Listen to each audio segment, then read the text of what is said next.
Welcome back, friends. In today's lecture, we are going to discuss an application of matrices. Student ध्यान से समझ लीजिए, matrices chapter के अंदर एप्लीकेशन के तौर पे हमें इक्वेशंस दिए होंगे जिसको हम लीनियर इक्वेशन बोलते हैं, और उस इक्वेशंस को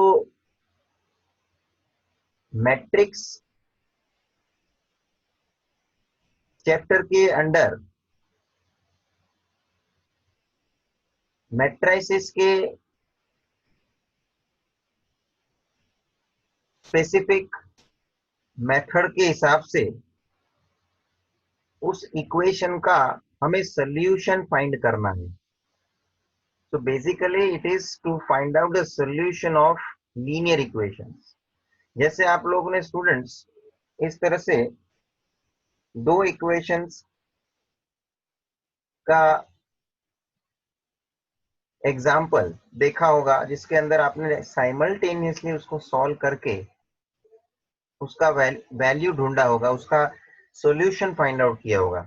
सॉल्यूशन फाइंड करना मतलब उस इक्वेशन के अंदर जो भी वेरिएबल होता है वो वेरिएबल का आंसर ढूंढना, उसको हम बोलते हैं सॉल्यूशन फाइंड आउट करना, और टू सॉल्व द इक्वेशंस। तो जो दो वेरिएबल के रिलेटेड आपको इक्वेशन दिए होते हैं तो वो इस तरह से दिखते हैं, ऑर्डर टू, हम लोग उसको बोलते हैं order two linear equations. In general form मैंने लिखा हुआ इधर ax1 plus b1y is equal to c1।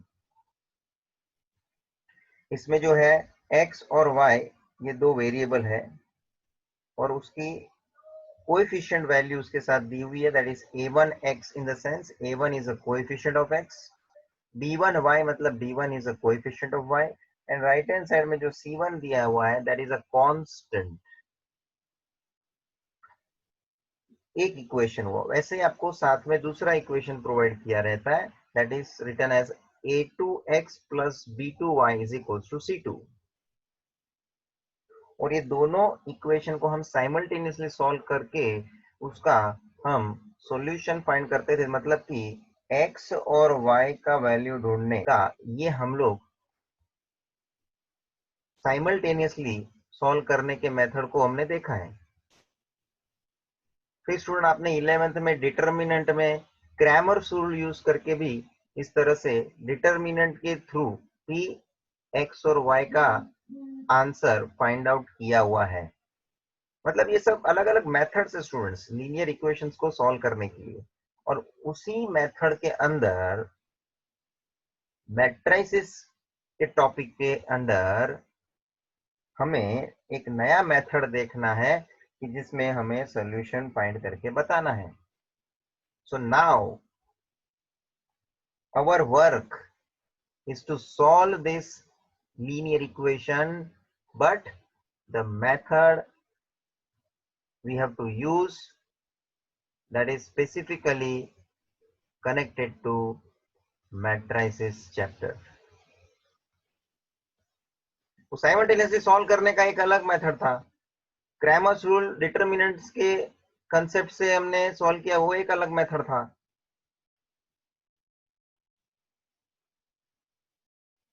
ऐसे वेरियस मेथड्स हैं, तो हमने जितनी मेथड्स पढ़ी हुई है उसका बैकग्राउंड अपना अपना अलग अलग है। अब यहाँ पे हम जो मेथड स्टडी करने वाले हैं उसका बैकग्राउंड मैट्रिसेस का है। तो यहाँ मैंने आपके सामने ये जो डिस्कस किया दो इक्वेशन जिसके अंदर दो वेरिएबल के हिसाब से इक्वेशन बने हैं। अब उसी तरह से तीन वेरिएबल के रिलेटेड जो आपको इक्वेशन देते हैं तो उसमें आपके सामने ये तीन इक्वेशन अवेलेबल होंगे, and in that case you will have 3 variables that is x, y and z। तो उस समय आपको 3 वेरिएबल का आंसर ढूंढना है। यहाँ ऑर्डर 2 लीनियर इक्वेशन के अंदर 2 वेरिएबल के लिए आंसर ढूंढना है हमको। ऑर्डर 3 के हिसाब से 3 वेरिएबल का आंसर ढूंढना है हमें। तो स्टूडेंट्स, ऑर्डर 3 लीनियर इक्वेशंस की जब आप बात करते हैं तो आपके सामने 3 इक्वेशन जो इस तरह से हैं, a1x plus b1y plus c1z is equals to d1। उसके अंदर ये x, y और z जो है वेरिएबल्स हैं और उसके साथ जुड़े हुए उसके कोएफिशिएंट्स। a1 जो है वो x का कोएफिशिएंट है, b1 जो है वो y का कोएफिशिएंट है और c1 जो है वो z का कोएफिशिएंट है और d1 जो राइट हैंड साइड दिया हुआ है वो कांस्टेंट है। उसी तरह से आपको और 2 इक्वेशन दिए, टोटल 3 इक्वेशंस दिए हुए हैं। So here we will have total 2 equations. Here we will have total 3 equations and 3 variables. Here 2 equations and 2 variables. Here 3 equations and 3 variables. Application का मतलब क्या होता है? एप्लीकेशन का मतलब होता है कि जो कंसेप्ट हमने सीखा है उसका कुछ उपयोग इस तरह का कि जिससे हम उसका प्रैक्टिकल यूज कर सकें। तो कॉन्सेप्ट अपने जगह पे मैट्रिसेस का हमने देखा और अब उस मैट्रिसेस के कंसेप्ट के आधार पे हम कुछ फाइंडिंग कर रहे हैं, दैट इज व्हाट सॉल्यूशन ढूंढ रहे हैं लीनियर इक्वेशन का मैट्रिसेस के हिसाब से। That is what the application of matrices.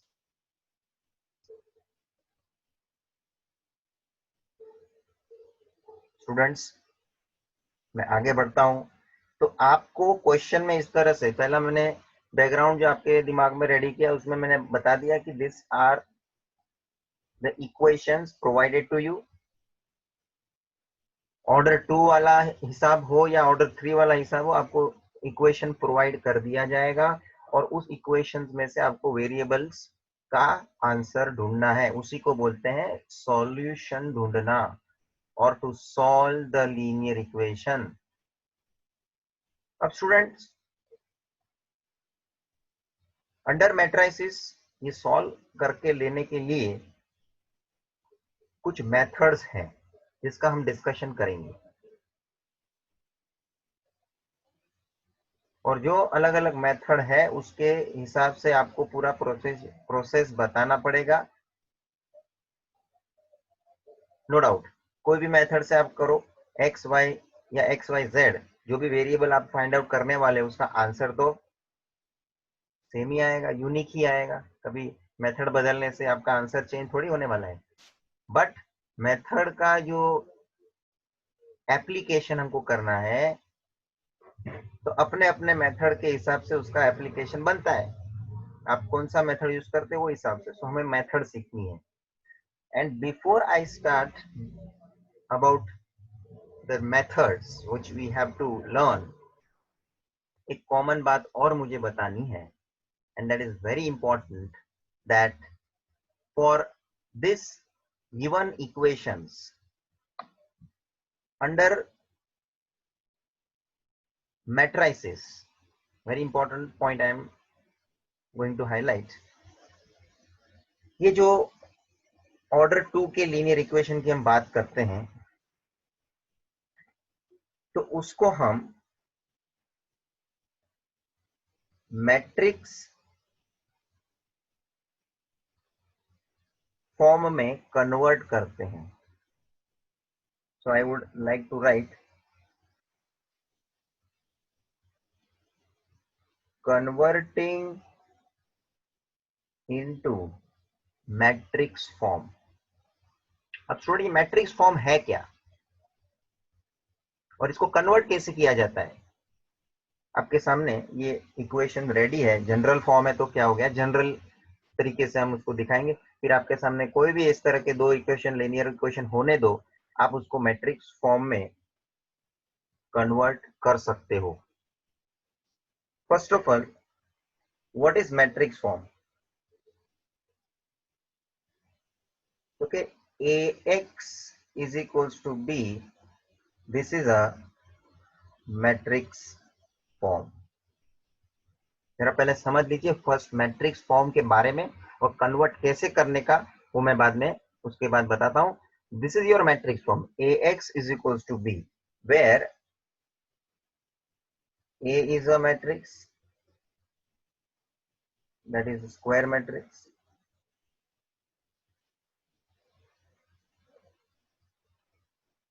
X is a matrix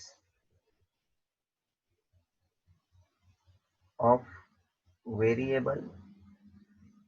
This particular X matrix should be considered as column matrix.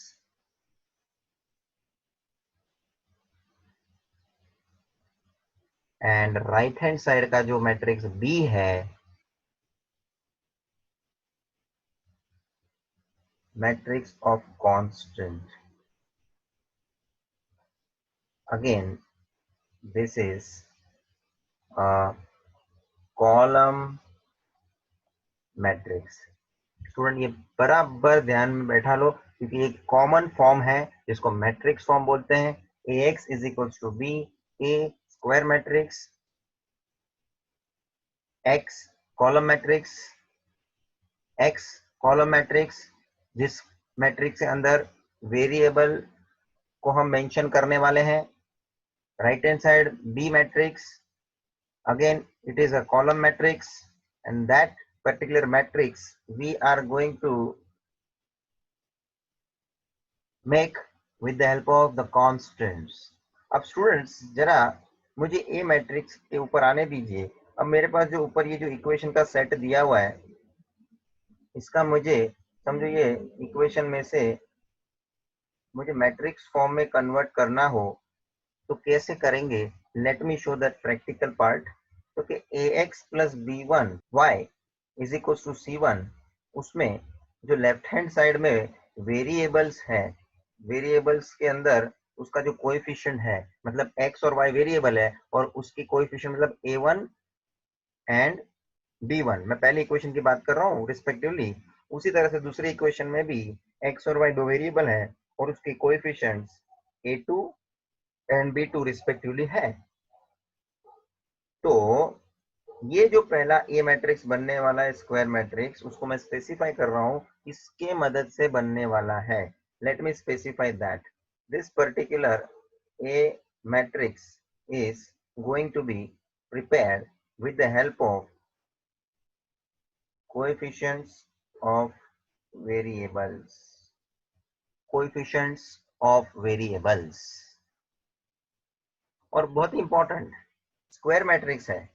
तो स्टूडेंट्स देख लो, ये ए मैट्रिक्स में जो स्क्वायर मैट्रिक्स बनाने जा रहा हूँ ये इस तरह से प्रेजेंट होगा. मेरा मैट्रिक्स फॉर्म क्या है, ax is equals to b. ये रहा ए मैट्रिक्स, ये बनेगा मेरा x मैट्रिक्स, और ये राइट हैंड साइड वाला मेरा बनेगा b मैट्रिक्स. स्टूडेंट बराबर से अभी आप नोटिस करो मैं किस तरह से यहाँ पे ये तीनों मैट्रिक्स को कंसीडर कर रहा हूं from the given set of two linear equations. Students A matrix first row, क्योंकि ये स्क्वायर मैट्रिक्स होना है और ये कौन से ऑर्डर में होगा, 2x2 का होगा, because there are two variables. पहला लीनियर इक्वेशन हमको क्या दिया है, a1x plus b1y is equal to c1. तो जो लेफ्ट हैंड साइड में x और y का वेरिएबल का जो कोएफिशिएंट है उसको पहले रो में लिखने का मतलब a1 और b1. ये पहला इक्वेशन हो गया. और उसी तरह से दूसरे इक्वेशन का जो कोएफिशिएंट है a2 and b2, that I would write in the second row. a2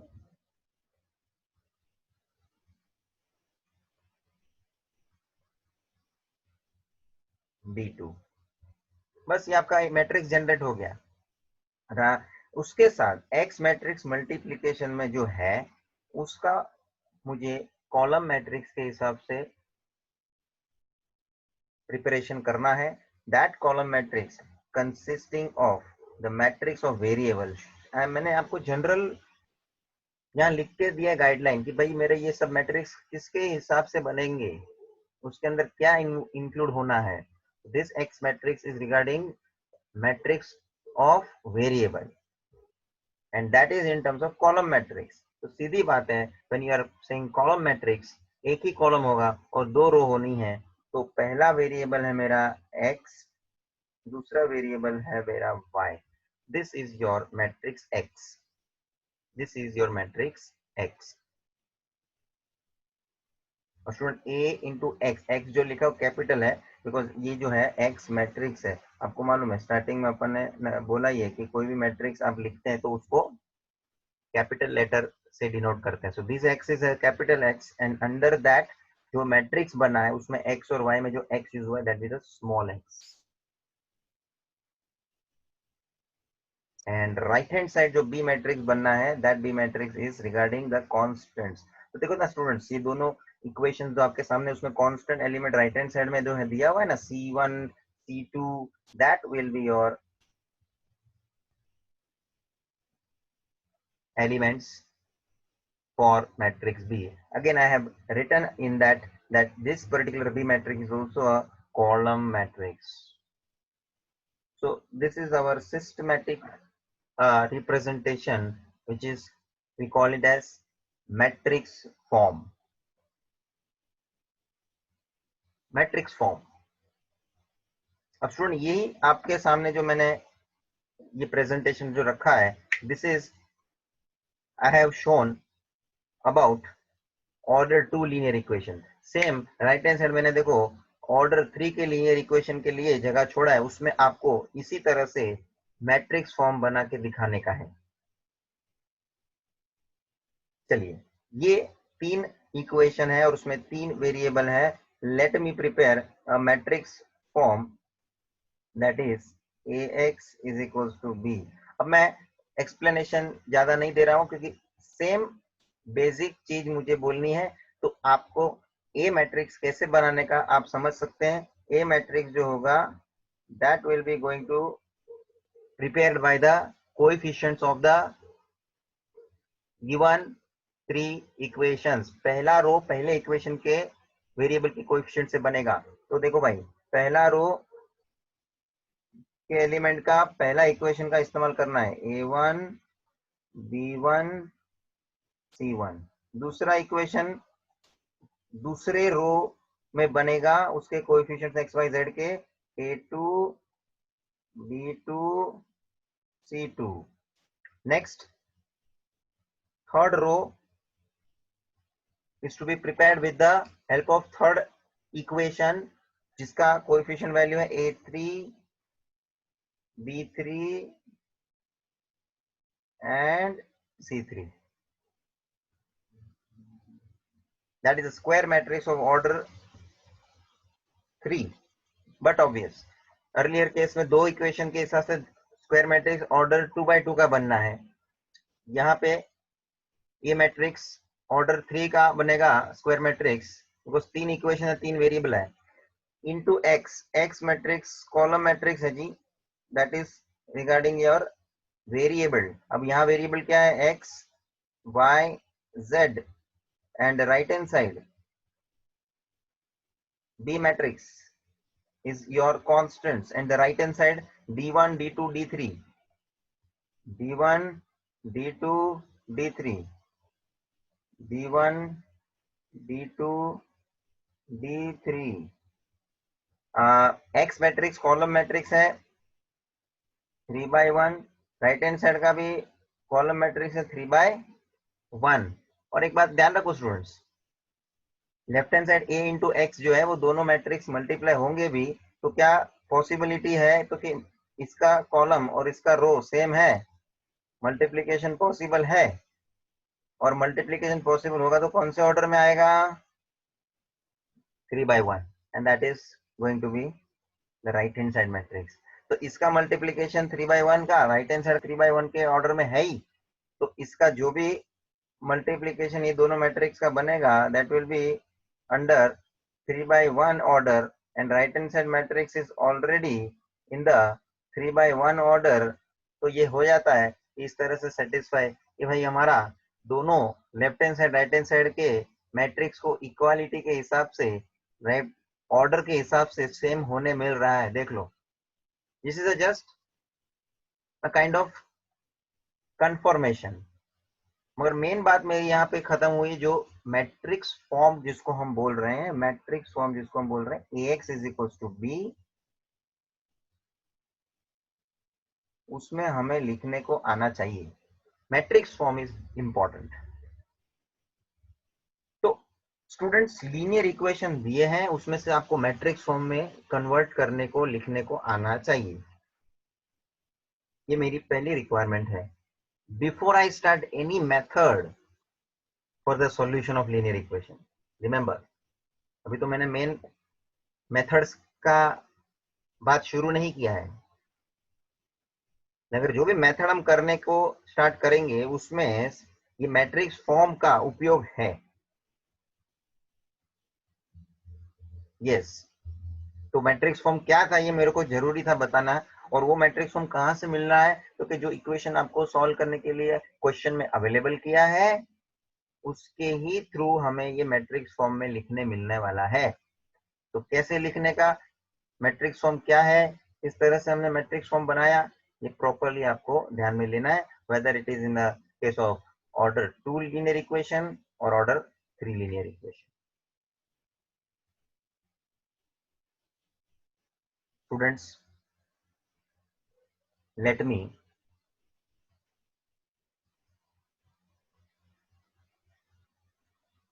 start now the method, and in these methods we have to learn 3 different methods. Very first method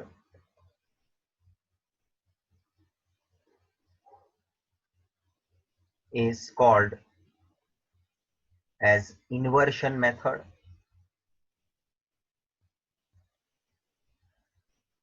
Second one is reduction method, and the third one is called matrix method.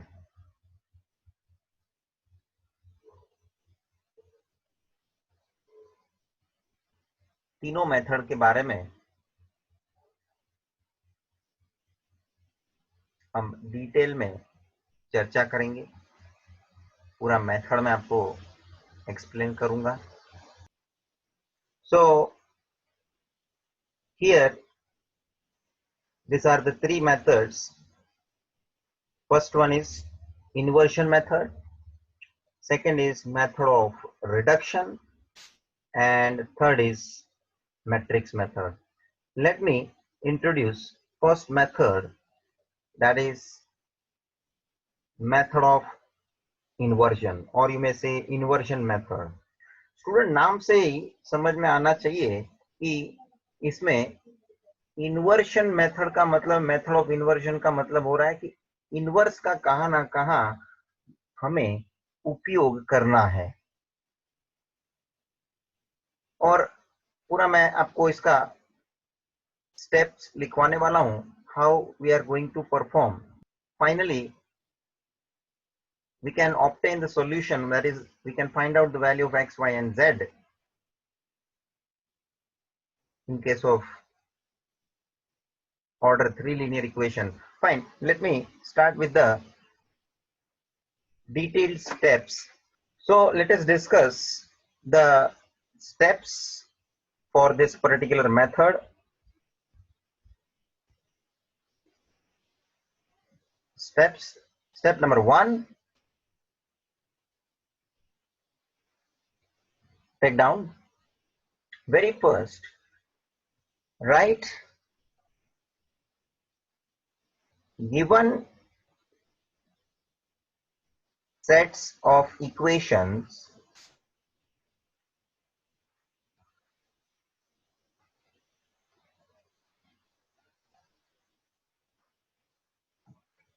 in matrix form.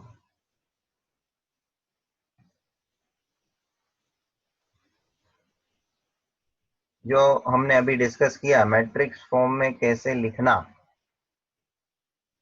यहाँ पे हमें ये matrix form काम में आएगा and specify each matrix, that is A, B and X. हमें matrix form में लिखना भी है और साथ में ये तीनों मैट्रिक्स को अलग से स्पेसिफाई करना है, दिखाना है लिख के कि ये एक ए मैट्रिक्स है, ये दूसरा बी मैट्रिक्स है और ये तीसरा एक्स मैट्रिक्स है। टोटल 3 मैट्रिक्स है। ये हमारा स्क्वायर मैट्रिक्स हमने देखा आगे मैट्रिक्स फॉर्म में कैसे कन्वर्ट किया है, और वो मैट्रिक्स फॉर्म में ये 3 मैट्रिक्स का ही इस्तेमाल हो रहा है। तो ए मैट्रिक्स, बी मैट्रिक्स और एक्स सेपरेटली लिख के बताने का। It's our part of solution because ये steps start हो चुके हैं students. So under this first step that we have to execute. Next step number second. Step number second. Take down. Take matrix A and find A inverse. This is very important step students. Second step में हमें अभी matrix A को लेना है, जो matrix A square matrix है, और उसका ए इनवर्स इनवर्स फाइंड करना है वो मैट्रिक्स का। अब आप बोलेंगे सर ए इनवर्स फाइंड करना है, दैट इज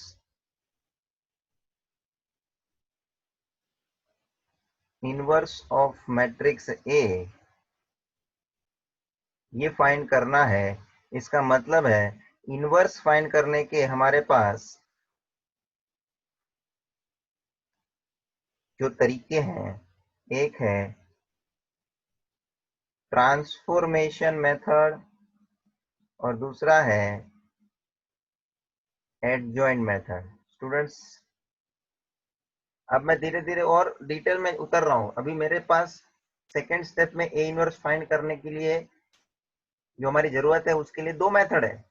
एक तो ट्रांसफॉर्मेशन, और in that transformation method also row transformation और कॉलम ट्रांसफॉर्मेशन। उसको अलग अलग पकड़ लो तो टोटल 3 मेथड हो जाएंगे ए इनवर्स फाइंड करने के। रो ट्रांसफॉर्मेशन से करो, कॉलम ट्रांसफॉर्मेशन से करो या एडजॉइंट से करो। Now choice is yours. Ultimately A inverse find होना चाहिए। अलग से मेथड कोई भी आप इस्तेमाल करो, ए इनवर्स हमें फाइंड होना चाहिए। ये हमारी सेकेंड स्टेप की रिक्वायरमेंट है। whether you use transformation method or adjoint method. Most of students are using adjoint method क्योंकि वो ट्रांसफॉर्मेशन में रो ट्रांसफॉर्मेशन या कॉलम ट्रांसफॉर्मेशन के अंदर तो ट्रांसफॉर्मेशन का हिसाब किताब लंबा चौड़ा हो जाता है और वो ज्यादा टाइम कंज्यूम कर लेता है। सो बेटर होता है एडजॉइंट मेथड फॉलो करके फटाफट ए इनवर्स ढूंढ लेने का।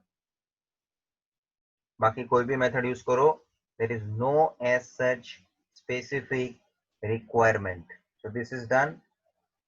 आपको ए मैट्रिक्स अलग से लेके इसका इनवर्स फाइंड कर देना है। इसलिए तो बात आई ना, देखो ना मेथड का नाम ही था इन्वर्जन मेथड, जिसमें मेथड इनवर्स का उपयोग होना है करके इनवर्स यहाँ हमने ढूंढा है। इसका उपयोग क्या होगा ये आगे आपको मालूम पड़ेगा। आगे step number third,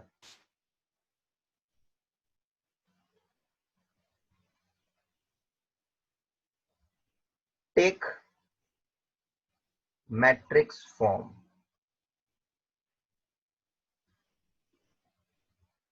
take matrix form, you know that is ax is equals to b. Students third step again very very important, matrix form ले लो आपके पास जो है ax is equals to B. Okay, अब इस मैट्रिक्स फॉर्म में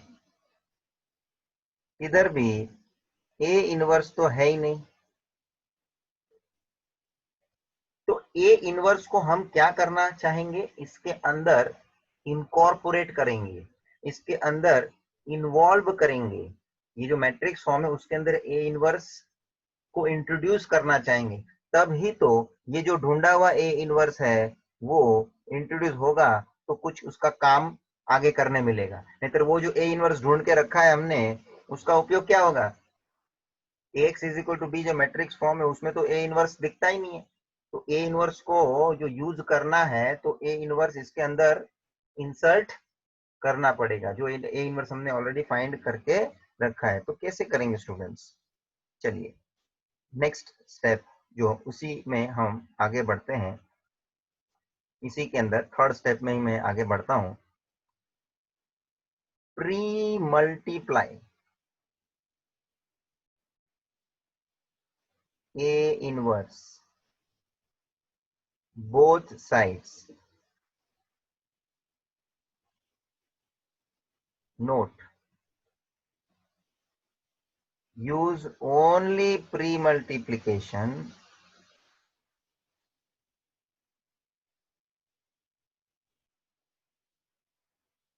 don't use post multiplication. Please write down a note against this pre-multiply by a inverse both side. Note के बारे में बात करूंगा, पहले मुझे यहाँ पे ये जो प्री मल्टीप्लाई ए इनवर्स के साथ करने के लिए जो बोला है, इसके लिए क्या मेरा स्टेप बनता है, प्लीज नोटिस दिस। क्योंकि हमारे पास ax इज इक्वल्स टू बी का ये जो फॉर्म है मैट्रिक्स फॉर्म, उसमें बोथ साइड्स हमें ए इनवर्स को इन्वॉल्व करने के लिए प्री मल्टीप्लाई करना है। प्री मतलब पहले, जो भी left hand side right hand side है उन लोगों के पहले ये ए इनवर्स मल्टीप्लाई होके खड़ा रहेगा। तो कैसे ये शो होगा, कैसे ये शो होगा, तो कि ये देखो ए इनवर्स और ये रहा मेरा ए एक्स, राइट हैंड साइड में भी ए इनवर्स इंटू बी बाद में लिखेंगे, क्योंकि ए इनवर्स को पहले लिखना है, बिकॉज प्री है, प्री प्री मतलब पहले। आपको पता है कि ए इंटू बी जो दो मैट्रिक्स है, ये बहुत जनरल बात कर रहा हूँ, और ये आगे हमने देखा है एल्जेब्रा ऑफ मैट्रिक्स, इसके अंदर ए इंटू बी का मैट्रिक्स जो मिलेगा वो सेम बी इंटू ए मिलेगा ही, ऐसा जरूरी नहीं है। सो ऑर्डर इज इंपॉर्टेंट, ये बात आगे आ चुकी है। So with the help of that concept pre multiply बोलना यहाँ जरूरी है, तो कि उसका पता चलता है पोजीशन क्या है। So in the pre multiplication case, वो ए इनवर्स को हम जो प्री मल्टीप्लाई कर रहे हैं तो उसके पहले दिखना चाहिए।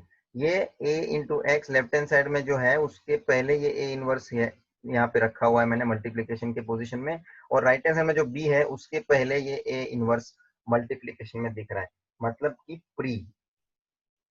अब स्टूडेंट्स आप देखोगे ये a इनवर्स इंटू ए हो जाता है, a इंटू एक्स ब्रैकेट जो ओपन होता है तो, और ये a इनवर्स इंटू बी हो जाएगा राइट हैंड साइड में।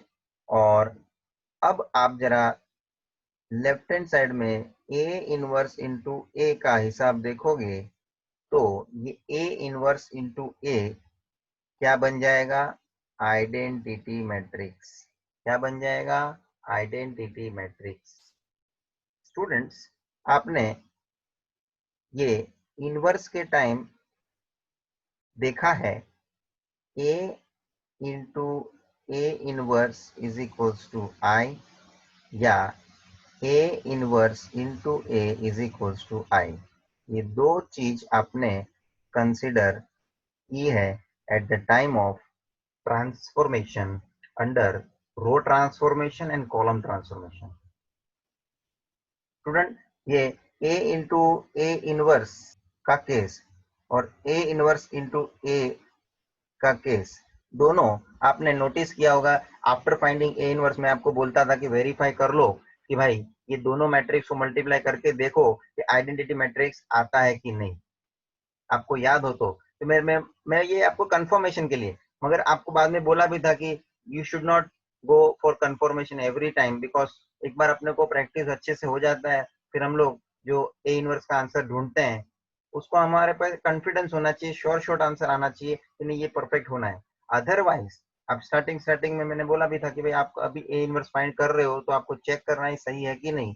तो ए इंटू ए इनवर्स या A inverse into A is equal to I से आंसर जो मैच हो जाता है, आइडेंटिटी मैट्रिक्स आ जाता है, तो हमारा प्रॉपर आंसर आता है, ये हम मान के चलते हैं। तो here that rule A into A inverse या ए इनवर्स इंटू ए के हिसाब से ये आइडेंटिटी मैट्रिक्स हो जाएगा। Identity matrix multiply by this X matrix, right hand side as it is A inverse into B, और ये जो है आई इंटू एक्स, कोई भी मैट्रिक्स आइडेंटिटी मैट्रिक्स से मल्टीप्लाई होता है, वो बाद में हो या पहले हो, आई मीन टू से आई का पोजीशन एक्स के पहले है या तो आई का पोजीशन एक्स के बाद में होता, तो भी फाइनल आंसर मल्टीप्लाई होने के बाद खाली ये बचता एक्स मैट्रिक्स, और राइट हैंड साइड में ए इनवर्स इंटू बी, जिसमें कि आपके सामने एक्स मैट्रिक्स जो है वो अवेलेबल है। ये एक्स मैट्रिक्स ऑर्डर 2 के हिसाब से बोलो या ऑर्डर 3 के हिसाब से बोलो, ये होता है एक्स वाई जेड, और राइट हैंड साइड में आपको जो ए इनवर्स आपने जो पहले से ढूंढा हुआ रहता है ना, ये ए इनवर्स आपने जो ढूंढा हुआ है वो ए इनवर्स का मैट्रिक्स यहाँ आपको सब्स्टिट्यूट कर देना है। देख लो ये रहा ए इनवर्स, और वो ए इनवर्स मैट्रिक्स को बी मैट्रिक्स से आपको मल्टीप्लाई कर लेना है, and that B matrix you have already generated in the form of, देखो ना आपने मैट्रिक्स फॉर्म में ए बी और एक्स तीनों मैट्रिक्स को जनरेट करके रखा है, उसमें बी मैट्रिक्स आपको मालूम है क्या है, X is equal to B, right hand side में हमने देखा ना मैट्रिक्स फॉर्म में बी मैट्रिक्स क्या होता है, that is a matrix of constants. तो यहाँ पे आपका ये बी मैट्रिक्स भी अवेलेबल होगा, वो रख देना है। दिस इज ऑफ ऑर्डर 3/3, ये जो ए इनवर्स का मैट्रिक्स आया होगा स्क्वायर मैट्रिक्स ऑर्डर 3/3 है, और ये जो है कॉलम मैट्रिक्स है ऑफ ऑर्डर 3/1, और लेफ्ट हैंड साइड में ये एक्स वाई जेड भी कॉलम मैट्रिक्स है 3/1, एंड इफ यू मल्टीप्लाई इसका कॉलम और इसका रो सेम है, मल्टीप्लीकेशन पॉसिबल है, और आपको जो ऑर्डर मिलेगा ये दोनों मल्टीप्लीकेशन होने का, वो ऑर्डर मिलेगा, then you have to multiply both these matrix, that matrix you will get of order 3/1, and that 3/1 matrix in the right hand side can be compared with the left hand side matrix of the same order 3/1।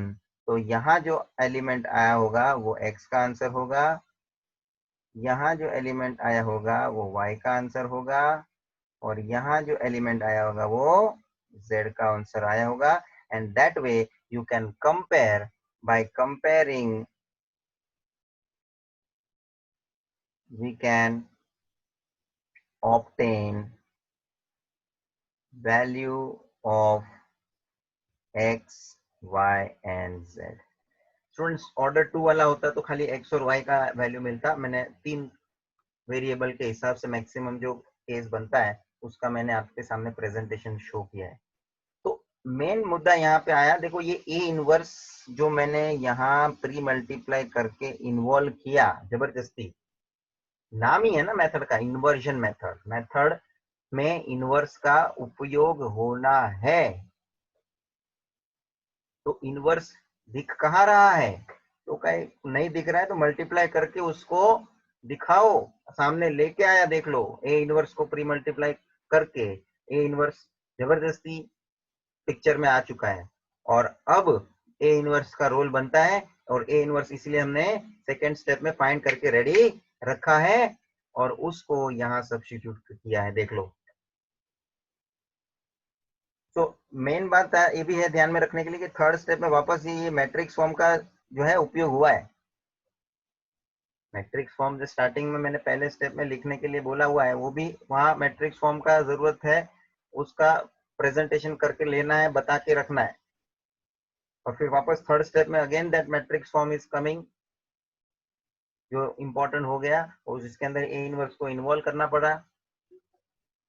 तो students, ये जो हमने system समझा, that is method of inversion, that method of inversion is important in the situation where you need to find out A inverse. Without A inverse काम नहीं चलेगा। और वापस यही सेकंड स्टेप में जो ए इनवर्स हमने ढूंढना है, उसके लिए वापस से मैंने डिस्कशन किया आपके सामने कि इनवर्स ढूंढने के लिए भी जितने भी हमारे पास मेथड है, उसमें से कोई भी मेथड आप यूज करके आपको इसका इनवर्स ढूंढ लेना है। ए इनवर्स इज इंपॉर्टेंट, मेथड कोई भी हो। We go normally for adjoint method, फटाफट हो सकता है, और उसके आधार पे आप आगे बढ़ो। and then this procedure you have to show. Now students, ये जो pre multiply by A inverse both side करके जो मैंने इतना कैलकुलेशन आपके सामने यहां से लेके लास्ट तक जो बताया है, ये पूरा कैलकुलेशन जरूरी है, इंपॉर्टेंट टू शो। ये जो प्री मल्टीप्लाई करके आपने पूरा ये एक एक स्टेप यहाँ पे परफॉर्म किया है, that whole procedure you need to show,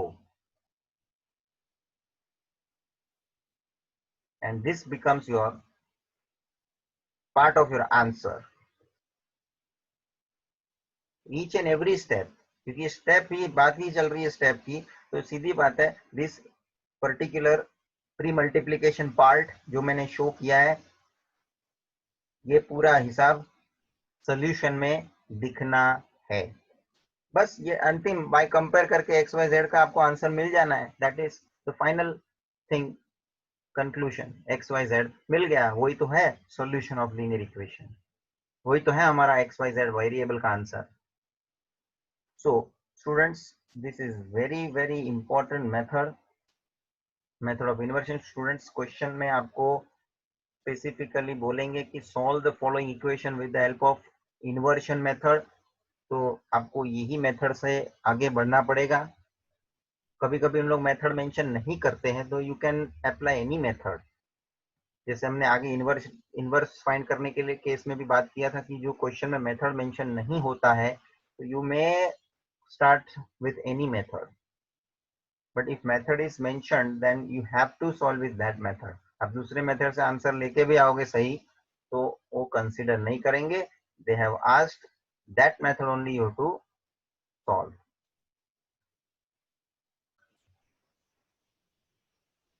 And one final thing I would conclude about it, because I have written here a note, use only pre-multiplication, don't use post-multiplication. Why it is so? Because students, जब हम रो transformation सीख रहे थे, तभी ये जो a into A inverse is equal to I, जो हम फॉर्मूला रो ट्रांसफॉर्मेशन से ए इनवर्स निकालने के लिए यूज कर रहे थे, this is about row transformation, and this is A inverse into A is equals to column transformation. कि आपको जब A इनवर्स कॉलम ट्रांसफॉर्मेशन से ढूंढना होता था, तो आप ये फॉर्मूला ये यूज करते थे, और आपको जब A inverse matrix row transformation से ढूंढना होता था, तब आप ये फॉर्मूला का इस्तेमाल करते थे। अब स्टूडेंट्स, हमारा यहाँ मैट्रिक्स फॉर्म क्या है? हमारा यहाँ मैट्रिक्स फॉर्म क्या है? तो कि ax is equals to b, और यहाँ हमें फाइंड कौन सा मैट्रिक्स करना है? तो कि x मैट्रिक्स फाइंड करना है, और ये a मैट्रिक्स और ये b मैट्रिक्स जो है वो दोनों हमारे को गिवन है। If you compare this ax is equals to b with A into A inverse is equals to I, जो हम रो ट्रांसफॉर्मेशन के हिसाब का फॉर्मूला इस्तेमाल करते हैं, then you can properly compare it, because A के जगह पे ए है, बी के जगह पे आई है, जो दोनों मैट्रिक्स हमारे पास अवेलेबल गिवन होते हैं। आइडेंटिटी मैट्रिक्स भी अवेलेबल है और ए मैट्रिक्स भी आपको क्वेश्चन में दिया होता था। अब ढूंढना कौन सा मैट्रिक्स होता था, तो कि ए इनवर्स। उसी तरह से यहाँ पे एक्स मैट्रिक्स जो है वो ढूंढना है। तो ये हो गया हमारा, जो है हमको फाइंडिंग करना है। तो देख लीजिए ए के बाद है ये, तो उस हिसाब से ये एक्स भी तो ए के बाद है। So therefore, this particular matrix form is very much as per the formula of row transformation के हिसाब से जो हम ए इनवर्स ढूंढने के लिए फॉर्मूला यूज करते हैं, A into A inverse is equal to I, that the same formula is reflecting in this matrix form, and therefore it is not in the case of A inverse into A is equals to I. Matrix form जो है वो ये A inverse into A is equals to I के format में नहीं है, but जो ये मैट्रिक्स फॉर्म है वो ए रो ट्रांसफॉर्मेशन के हिसाब से A into A inverse is equal to I के हिसाब से है। इसीलिए हमें यहाँ पे ये जो प्री मल्टीप्लीकेशन का सिचुएशन हमने यहाँ पे किया है वो पर्टिकुलरली अप्लाई होता है। सो वेरी इंपॉर्टेंट, ये जो डिस्कशन हमने किया है यहाँ पे आप इसी वजह से प्री मल्टीप्लिकेशन का सिस्टम अप्लाई करेंगे, ओनली प्री मल्टीप्लिकेशन का सिस्टम। एंड अदरवाइज स्टूडेंट आप जब उसको समझ लो, मैट्रिक्स फॉर्म जो है हमारा ax is equals to B, और समझ लो आप पोस्ट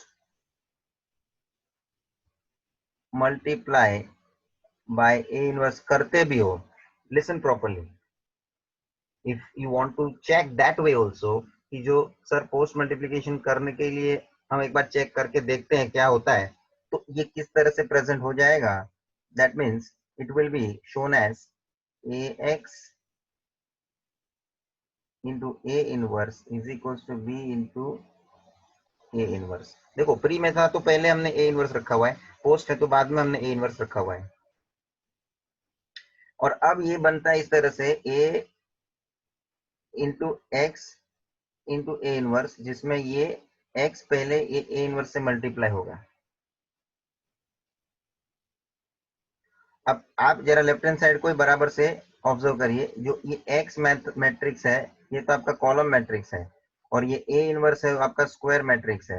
ये जो कॉलम मैट्रिक्स आपका है दिस इज योर ऑर्डर 3/1, और ये जो आपका स्क्वायर मैट्रिक्स है ये आपका है ऑर्डर 3/3। तो इसका कॉलम और इसका रो सेम नहीं है, तो ये जो है दोनों मैट्रिक्स मल्टीप्लिकेशन हो ही नहीं पाएंगे, तो आगे गाड़ी आगे बढ़ने ही नहीं वाली है। But in the case when the pre multiplication system we have applied, automatically यहाँ पे ये जो a इनवर्स इंटू a है वो आइडेंटिटी में कन्वर्ट हो जाता है, because both are square matrix, multiply होता है, क्योंकि मल्टीप्लाई हम करते नहीं, because A inverse into A automatically I का जो उसका प्रॉपर्टी है वो डायरेक्टली यूज करके हम आई लिख लेते हैं, एंड देयरफॉर फाइनली जो बचता है आई इंटू एक्स मैट्रिक्स, और वो कन्वर्ट होके एक्स मैट्रिक्स में हम पहुंच जाते हैं। तो alone X matrix is remaining there in the situation of the pre-multiplication case, but the post-multiplication criteria does not further solve the situation and it is discontinued here क्योंकि यहाँ पे multiplication possible नहीं हो रहा है। So this is very important point I have shown in front of you। ये जो disclose किया आपके सामने कि ये post multiplication क्यों नहीं होता है, why we are insisting only for pre multiplication, any reason for this? So students ज्यादा डिटेल में हमें नहीं जाना है, so we need to focus only the procedure and the steps which we have seen, but the other part apart from that what I have discussed, it is just for your reference to know why this is only on the basis of pre multiplication, उसका जो मैंने पूरा detail explain किया हुआ है, just for your reference you need to understand. But the main thing we need to keep in mind that the steps under this inversion method we have to follow, which is very very important. Here we are ending. Further, next method we are going to take in the next lecture. आगे के दोनों method हम cover करेंगे और उसके example हम लोग detail में लेंगे. Thank you friends.